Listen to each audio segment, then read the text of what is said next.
And welcome back to the Cover 3 podcast here on CBS Sports. That's Bud Elliott. That's Ben Kercheval. I'm Chip Patterson. Lots to get into today as we are speaking. Big 12 Media Days is off and running.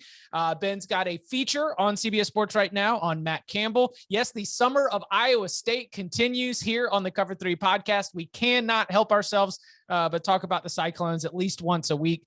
Get into that as well as some more Big 12 topics.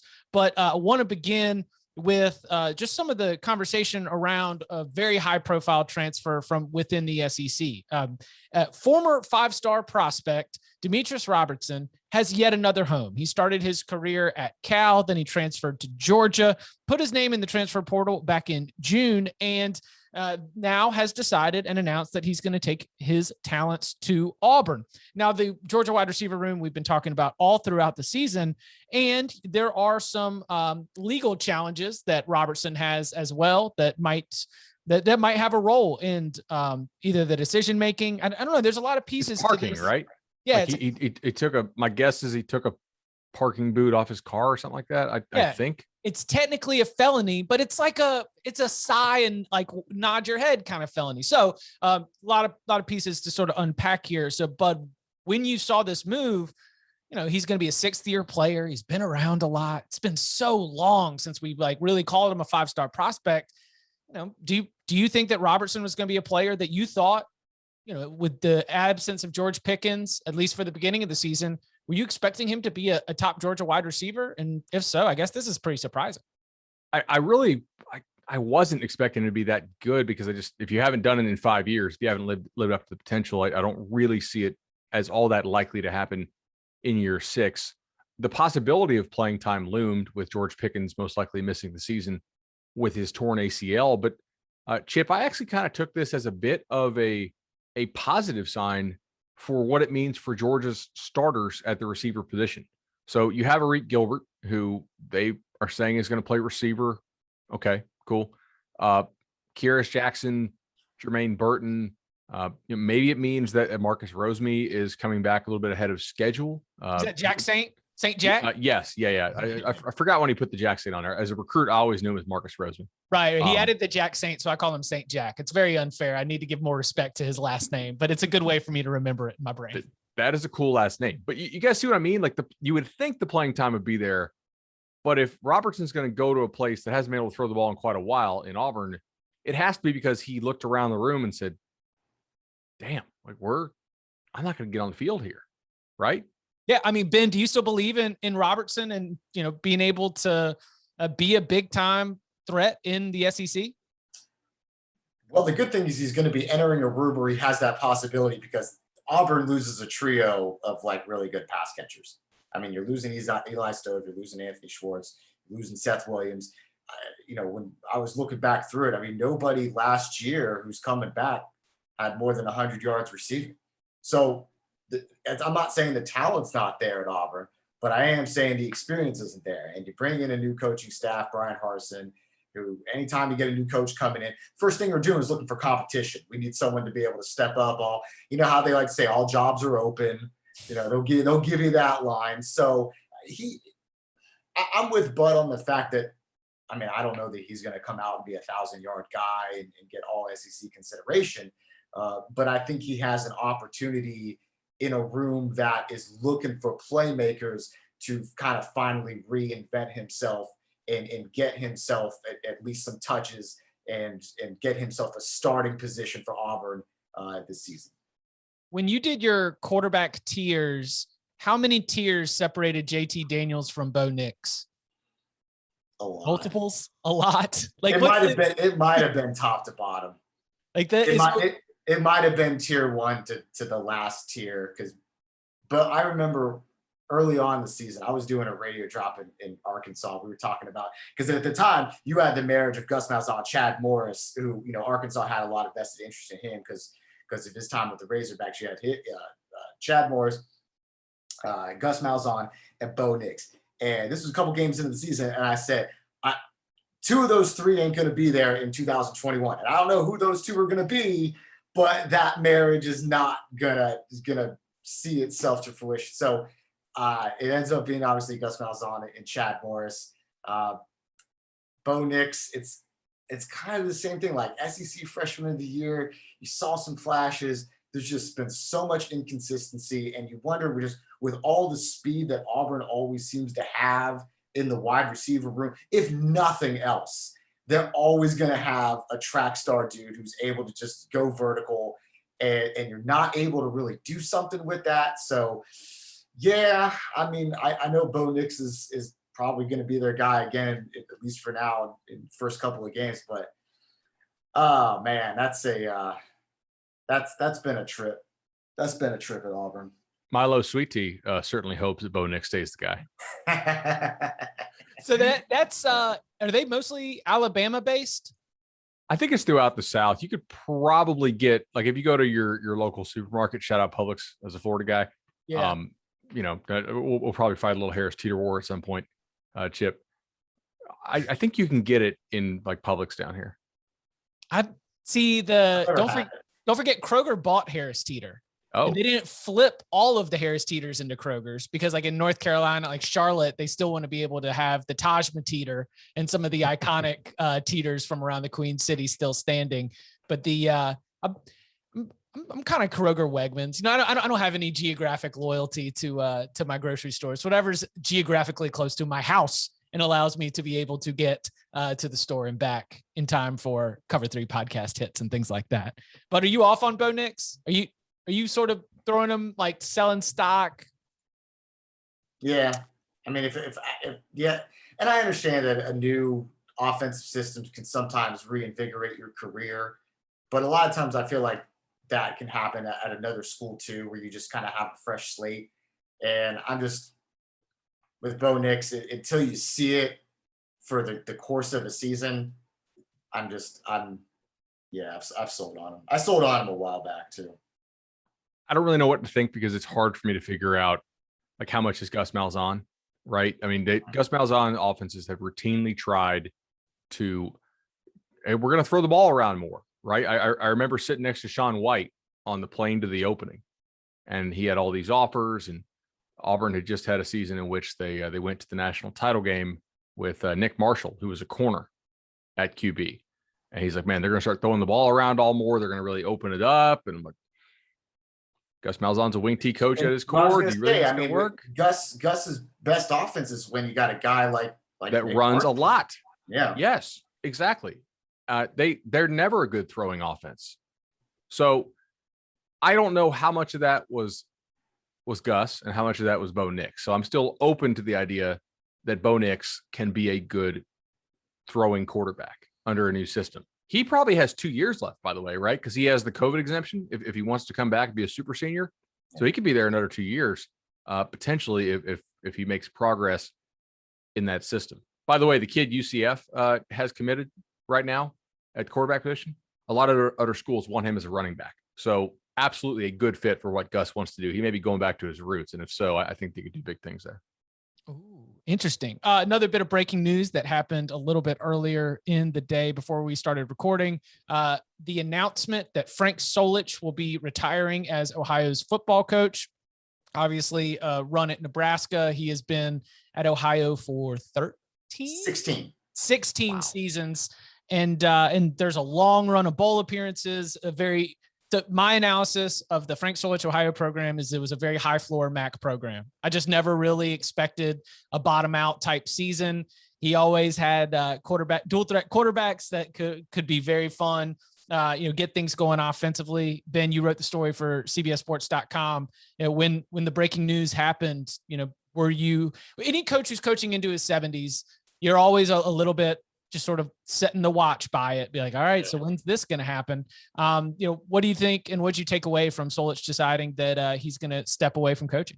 So it's a health issue, cardiac related health issue. So first and foremost, it's that, and you hope that long-term he's going to be okay, which sort of begs the question then, if it wasn't a health related issue, how much longer Frank Solich going to go, man? He might've had some more miles on those tires. But to your point, not many 76-year-olds out there coaching college football these days. Certainly not a lot of coaches out there at the same place for 16 years. And there are a lot of physics involved when it comes to coaching movement. Some's push, some's pull.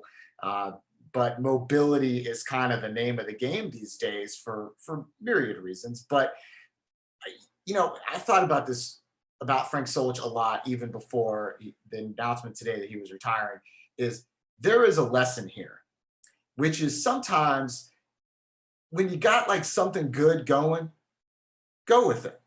Go with a good gig.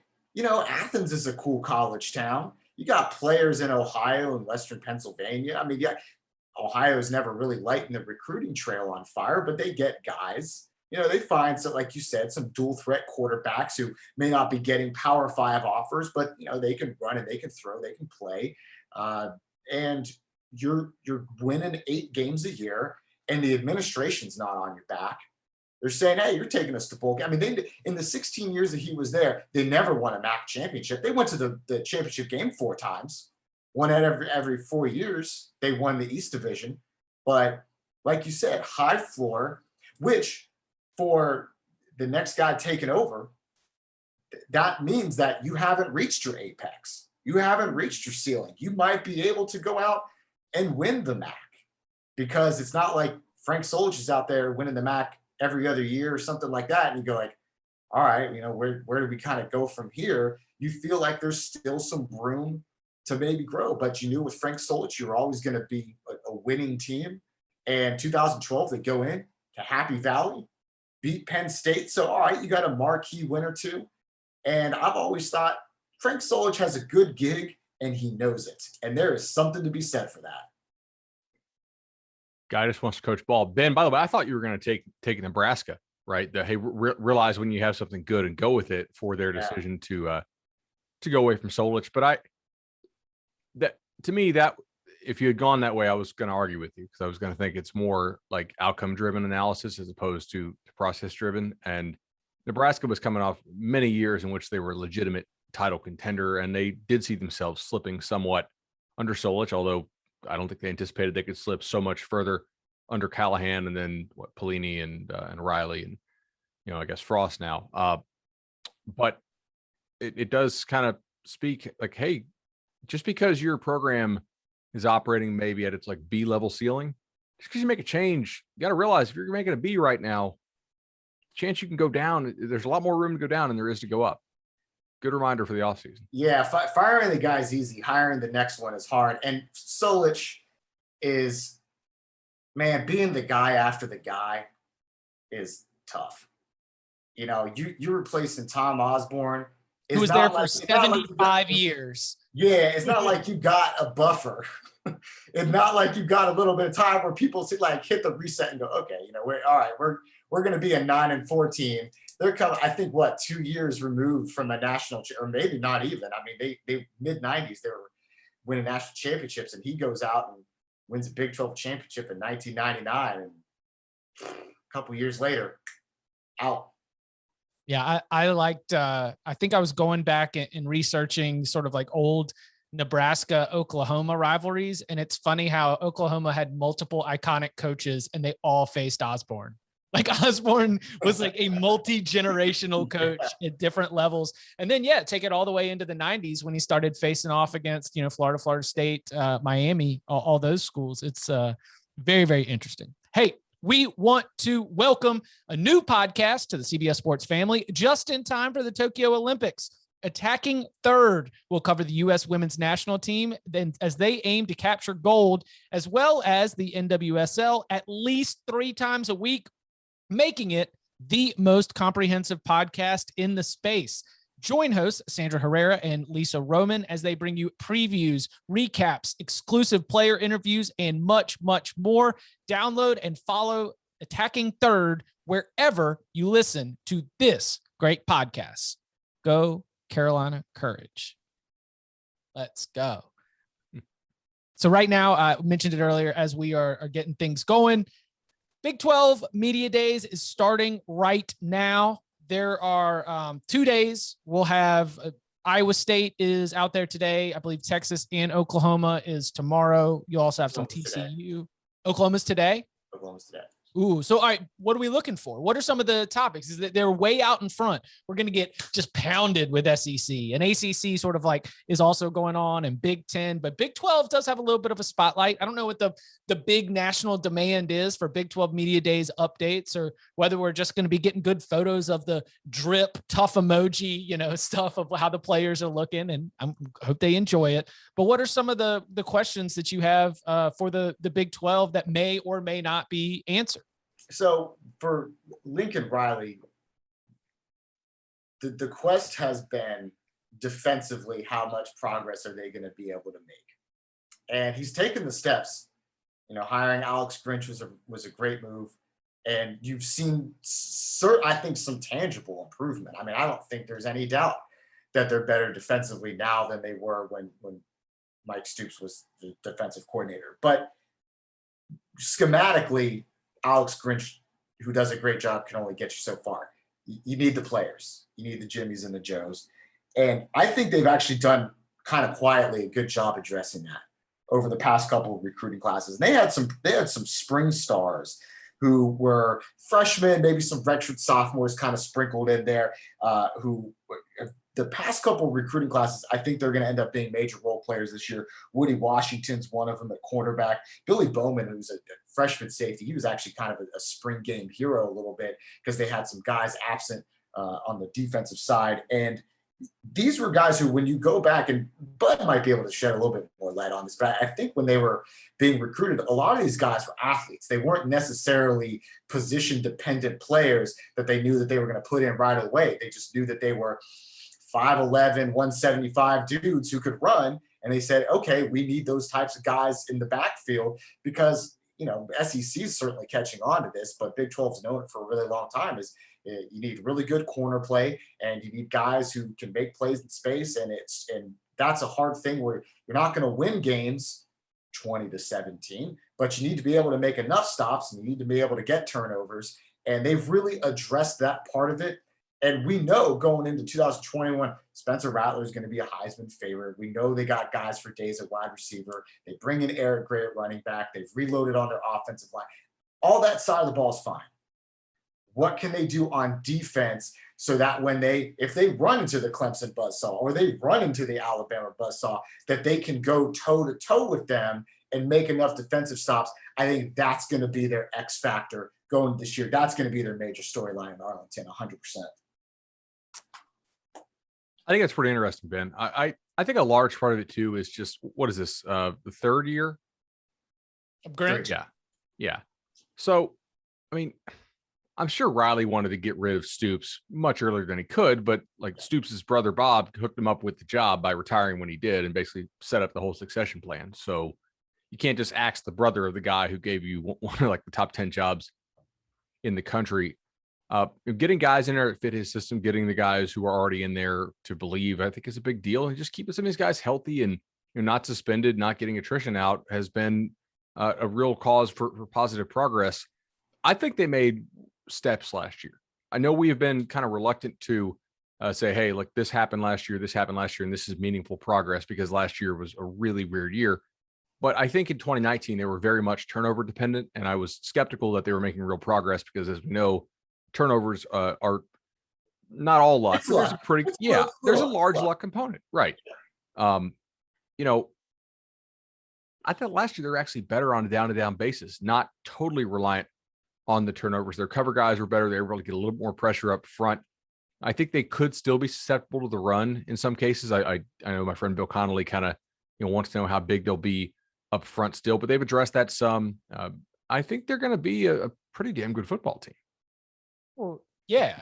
I mean, it's the team that's crushing the rest of the Big 12. And like we see these teams float up and be able to beat them once during the regular season, but not when you get to Dallas, like not when it comes for that second matchup. It's as Gary Patterson said, you might be able to get Lincoln once, but once he gets one look at you, you got no chance. And that's the thing that I don't know that Riley always gets a lot of credit for is, last year or that first month of the season, and there's a lot of reasons why. I mean, a lot of teams stumbled out of the gate in September for a lot of reasons related to COVID and with Oklahoma bringing in a new starter at quarterback. Spencer Rattler's great, but he was very young.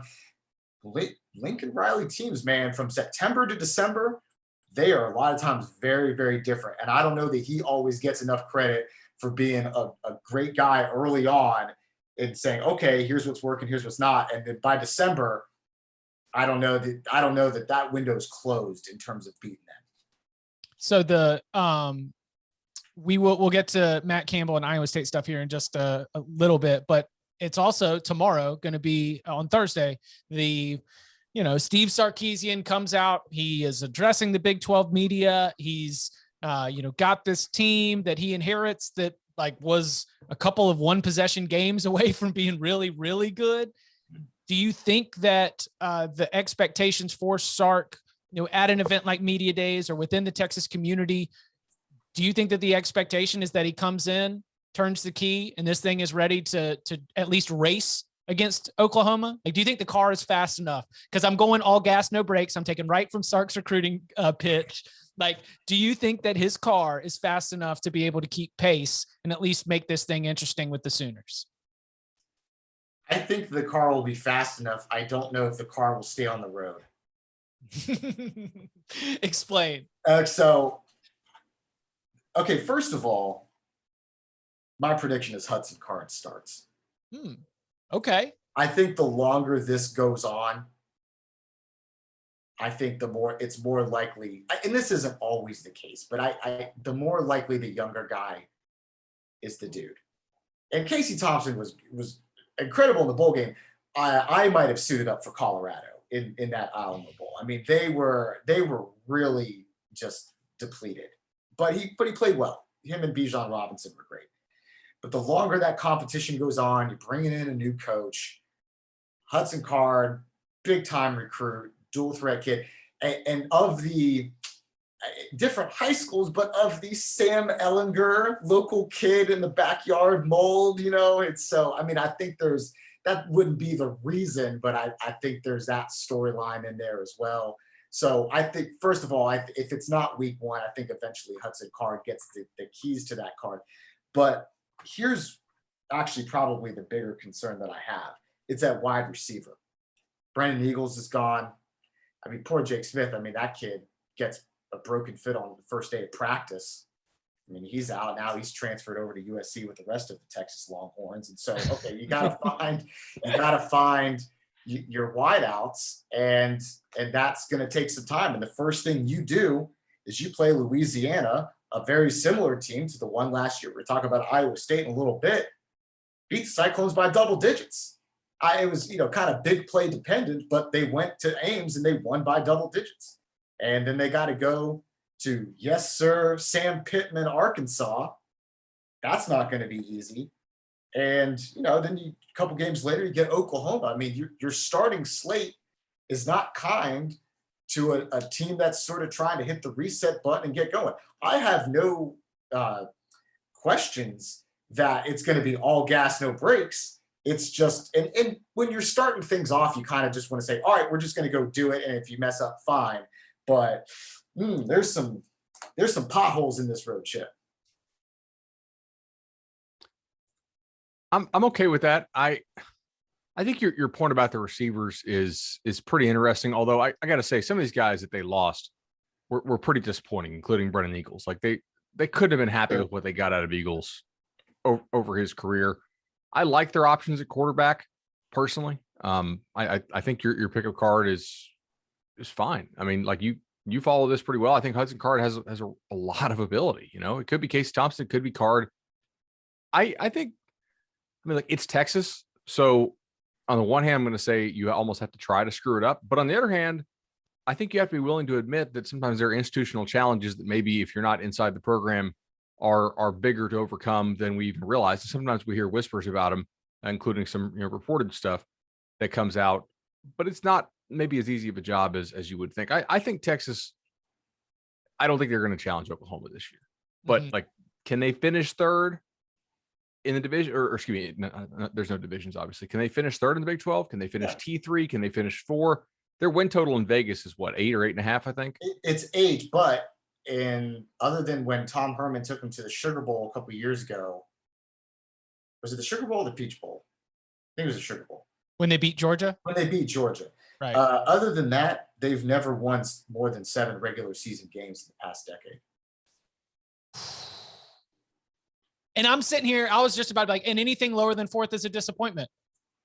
But more than 7, like if you win 7 regular season games. The thing about the Big 12 in a lot of years when they went to this round robin thing is you'll get Oklahoma, and then there's like a team that'll challenge them. It's Baylor one year, it's TCU, it might be probably Iowa State this year. But then you got about like 7 teams, and they're all kind of jockeying for position. And really all it takes, like, you mentioned Texas last year losing a lot of close games.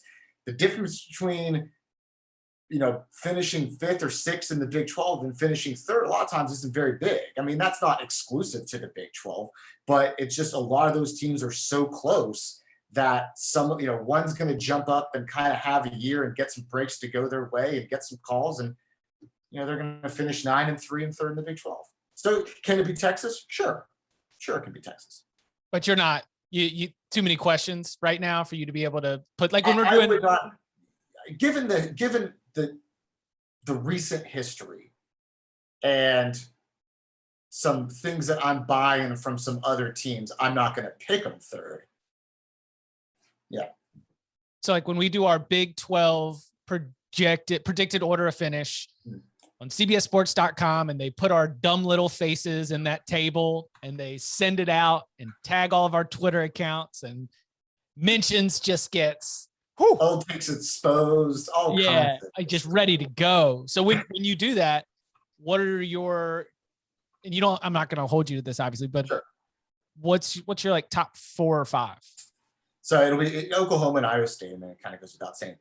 Number 3, I'm buying the very team I sold last year, and it's Oklahoma State. So what I've kind of learned about Mike Gundy teams is that if you get too high on them, they're going to break your heart. But if you sell too hard on them, they're going to surprise you. That defense was really good last year, and a lot of those dudes are coming back. And that was a really unsung part of that group, real salty side of the ball. You do have Spencer Sanders. I don't think he's the Big 12's best quarterback, but there are times where he makes plays where you go, okay, dude, move the chains, and he's going to make plays with his legs. They need to find a guy for Tylan Wallace, but Gundy usually has 1,000-yard kid in the chamber. They're deep at running back. Offensive line wasn't great last year, but I think they're good. I think they're good enough to be 8-4, 9-3, finish 3rd in the Big 12. So that's my number 3 team. Number 4, it gets a little messier. It probably would say, I think Kansas State has a bounce back year. I'm glad that you get to come back on this, because I don't know if you remember, but you were on the Cover 3 podcast, mano a mano versus Barton Simmons, who was calling Oklahoma State to the college football playoff. And Ben was like, whoa, now you got easy on that. I look, Barton called Northwestern. So I'm never going to sit here and say that, Barton doesn't stick to his guns. And I'll always, give him props for that. But I remember, and he was ornery too, man. He wasn't just disagreeing with me. He was like yelling at me. He's like, you're coming on my podcast talking about Oklahoma State. I'm like, Barton, my man, I've seen this movie and I know how it ends. And, but it's, you win some, you lose some. That's okay. I'm not convinced Spencer Sanders keeps the starting job. What's the rest of that room look like? I don't have Shane Illingworth, who was a bigger kid from California, very different, model. But like if Spencer Sanders doesn't improve his passing. Oh, and he had to play some last year because Sanders opening game, right? I believe. Yeah, Sanders got hurt. Illingworth played, and Illingworth is more of the Mike Gundy mold. He doesn't run. He's not athletic. He's a big kid who can throw some. I'm interested to see that. Ben, here's a question for Iowa State. More likely Iowa State wins the conference, or more likely they finish T3 or worse? You know what? I bet this is hot cyclone summer for me. I'm gonna say more likely they win, and I mean I have the over. I mean, they're 9.5. I got them over because other than the Oklahoma game, they'll be favored in every game this year, I would say. I mean, they're minus, I think last time I heard -4 against Iowa or something like that. I mean, that'll be the non-conference challenge, but they are, I don't want to like go so hard on Iowa State, but here's the thing. They're really well coached. They have true all conference caliber players. I don't know how many NFL players they have. They have a few. I think they have a few guys that could have a pro career, but they're just a really good football team that the odds say they have a 1 in 4 chance winning the Big 12. If you give me Oklahoma and Iowa State and Arlington 4 times, do I think a Matt Campbell football team can beat them 1 in 4 times? Yeah, I think they can. So barring a major injury to like Brock Purdy or Breece Hall, yeah, I think they have a team that's more capable of challenging Oklahoma and winning the Big 12 than they would have completely fallen apart. We're going to dig into that and more. And what would a 10-win season mean for Iowa State? And what would it mean for Matt Campbell? Next. Cover 3 listeners, we are finalists for the sports category of the People's Choice Podcast Awards. And we appreciate all you guys do for us. And we hope that you enjoy our show enough to, hey, nominate us. Nominate us to advance to the final rounds. To nominate the Cover 3 podcast, go to podcastawards.com/app/sign up. Once again, that is podcastawards.com/app/sign up, and then toggle down to the sports category. We've included the link at the top of the episode description as well, so you can see it. You can click it, go there, sign up, nominate us in the sports category. The Cover 3 podcast, again, that is podcastawards.com/app/sign up. We love that we have gotten to this point of being finalists for the sports category of the People's Choice Awards. And we need you to get your support behind the Cover 3 podcast at podcastawards.com/app/sign up.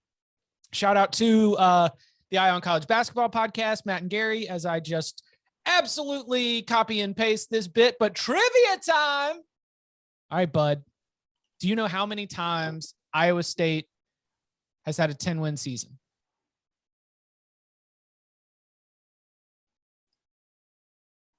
You're muted. Once. Ben? 0. Damn. 0 10-win seasons.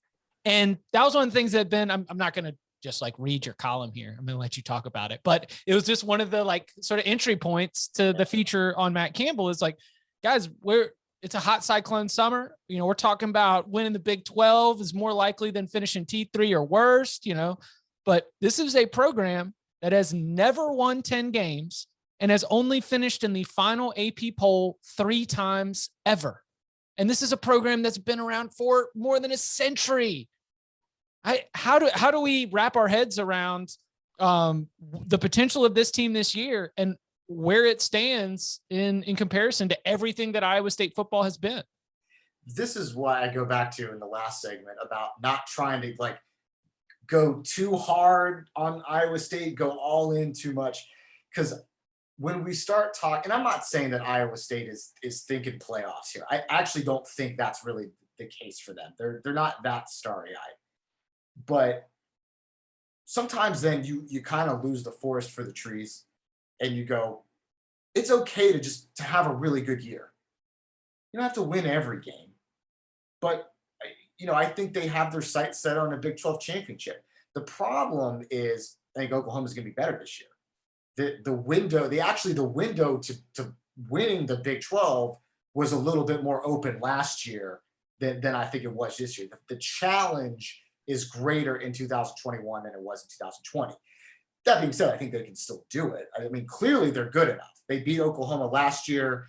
They've actually had the Sooners' numbers, win or lose, a couple of times since Campbell took over. So they've been in a position where on any given Saturday, they can upset the Sooners.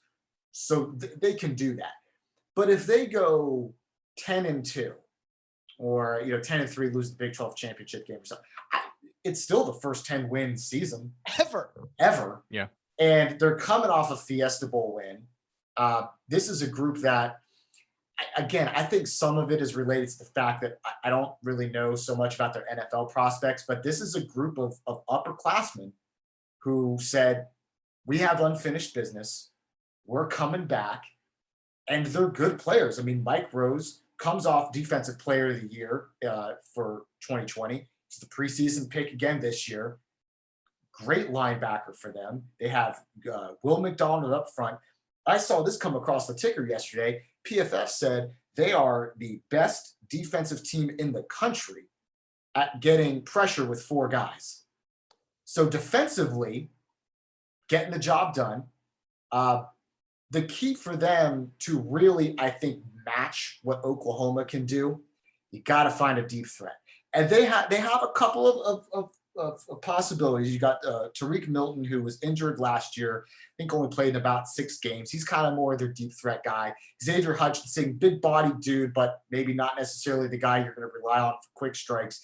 You know they've got Charlie Kolar and Chase Allen at tight end. You've got these possession dudes, and you know you can run the ball, but it's about the quick strike, big play through the air. Can you improve that part of the game? Because that's going to determine whether Iowa State is a really good team that wins 9 or 10 games, but drops 1 or 2 they maybe shouldn't, versus winning the Big 12. Ben, how much of your optimism about Iowa State is a belief that Chubba Purdy can become what we thought he might become following 2019, as opposed to what he played like last year, which was just like a, good, not special college quarterback who's like not a draft prospect? Yeah, I tell you, Iowa State fans love to tell you he's the best quarterback in the league, at least next to Spencer Rattler. Still? I mean, come on. Still, like they're like Iowa State fans are still out here pointing at Brock Purdy and being like, that's it. That's the guy, even after last season. Because I understood. I think they would say, well, now clearly I think he's second to Spencer Rattler. But heading into last year, absolutely, they were like, he's better than Sam Ehlinger. Which here was my. He wasn't. Yeah, well, he wasn't, but here was always my deciding factor. If you needed like a play, Sam Ehlinger can do so much more in terms of putting the entire offense on his back. And I don't think that that's necessarily Brock Purdy's game. So I have Brock Purdy as a perfectly fine Power 5 starting quarterback who can distribute the ball, make some plays with his legs, and there is nothing wrong with that. To me, though, I don't know if we can argue for a minute. If you are one of these teams that does not recruit at the upper level, and you want to overachieve relative to how well you've recruited, typically, it's great coaching. It's really good in the special teams, kicking game, and it's quarterback. And like, I agree with you. We say this on the pod all the time. Where is the next step Iowa State can take? They're already really good on defense. They already have a really damn good running back. They just don't hit explosive plays through the air like the best teams in the country do. I think you're right that it's a receiver. I'm just also not completely sold on Purdy as being the guy. Maybe if they had better receivers, Purdy would look better. It's possible. It's kind of chicken or the egg, but that area of the game definitely has to improve. And I don't know that he's good enough to do it for. Maybe he is. Again, the thing when I go back to before Breece Hall kind of became Breece Hall, so you go back to early part of 2019, Brock Purdy had to do a lot more by himself. Yep. And it was evident that he was not really equipped to do that, to carry the team in a way that like a Sam Ehlinger could. That doesn't make him like not a good quarterback. It just means that's not his game. Few guys can do that. So yeah, I'm with you that I think at this point with Brock Purdy, we kind of know sort of what he is as a player. But if you can find an explosive second option at wide receiver that at least gives you some downfield threat, I don't know that he has to be a lot better. I think you just got to close the gap a little bit more, trust your coaching, and then when it comes to trying to beat Oklahoma, you got to get some calls. You got to get a couple things going your way to sort of close that gap and eventually take over. The other thing too, and I didn't really write this in the piece because it's kind of hard to quantify, is their strength and conditioning has done an amazing job. Yeah. Iowa State looks like an upper tier Power 5 team because they may not recruit a bunch of blue chip guys, but they do recruit kids who have size and they develop them into that size. They do a good job of that. Max Duggan or Brock Purdy? Oh, Brock Purdy. Not based on what you have, but even just like moving forward. Yeah. Ooh, am I off on my Duggan optimism? You're not off. I mean, so far he's proven to be a better runner than a passer. Now, there's a couple reasons for that. He did not have a lot of great protection last year. That's something that they have. His only passes were like they're behind the line of scrimmage. Like short hitch routes. It was behind the line of scrimmage where he's like to the moon and he throws it 50 yards down the field. I mean, it was kind of one of those things, and that's partially because of I think a lot of the situations TCU found themselves in games. So no, I would take Purdy. I would take Level Waters over, all the dips almost every time. Jarrett Dagey or Brock Purdy? Brock Purdy. Jarrett Dagey cannot catch the passes himself. So, I mean, West Virginia like led the Big 12 in drop passes. And I feel kind of bad for Jarrett Dagey, but Jarrett Dagey's real limited. He doesn't have a big arm. And every time they do a zone read, it's like he's petrified of keeping it. I mean, the defensive end will crash every time. And he's like, nope, not today, not this time. And he's like, just wait. And then he'll finally take it around the turn and he'll slide for about 2 yards. So you need to be able to throw the ball deep and you need to be able to run. And Jarrett Dagey does not do either of those two things with great efficiency. You do have a unique perspective on West Virginia, and the great Matt Coca is the producer of this program. So we got to give him a West Virginia minute before we get out of here. What Neil Brown, year 3, what are the expectations for the Mountaineers? Get back to a bowl game. They overachieved a little bit last year. Their defense won't be as good. It'll still be decent, but it won't be as good. They lost. We still have one Stills. We lost one Stills. They have one Stills. They're like the Plumleys, man. There's like a bunch of Stills. So they got one Stills brother. Lose some guys on the back end. That's going to be tough.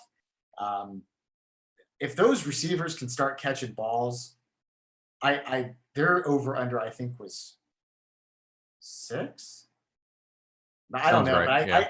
But I something like that. I think they can be a 7. And again, you put them in that group where if you just kind of get one win, you're not really supposed to, or you get something to kind of go your way, you can win 8 games. So I have them kind of winning 7, maybe 8 games. They've been kind of this trendy, I wouldn't call them a dark horse pick, but they've been kind of a trendy, like, oh, look out for West Virginia in year 3. And those first 2 years between what Dana Holgorsen left in the cupboard and COVID-19, this is actually more like year 1 for Neil Brown. I mean, last year was like 0.5, and then the year before that was year 0. So they're, I think, still another maybe year or 2 away from really being an upper echelon Big 12 team. But they're heading in the right direction. And Neil Brown's making some waves on the recruiting trail. I mean, he's getting some names. So they're doing the right things. But, sometimes you got to exercise some patience with that. And I think they are. All right. Last one before we get you out of here. Is Matt Campbell the head coach at Iowa State at the beginning of the 2022 season? Yeah. Bud, what do you think? I think he kind of marches to the beat of his own drummer, Okay, Ben, so your yes, is that predicated on you think he would only go to the NFL, or you think that there's a very select list of college jobs that he would take that they're unlikely to open? Or I guess C, door number 3, you just think he really loves Iowa State and believes that he can build that into something even more? Door number 2. Okay. Yeah, what are those jobs you think? Just, not that he's told you, but Michigan.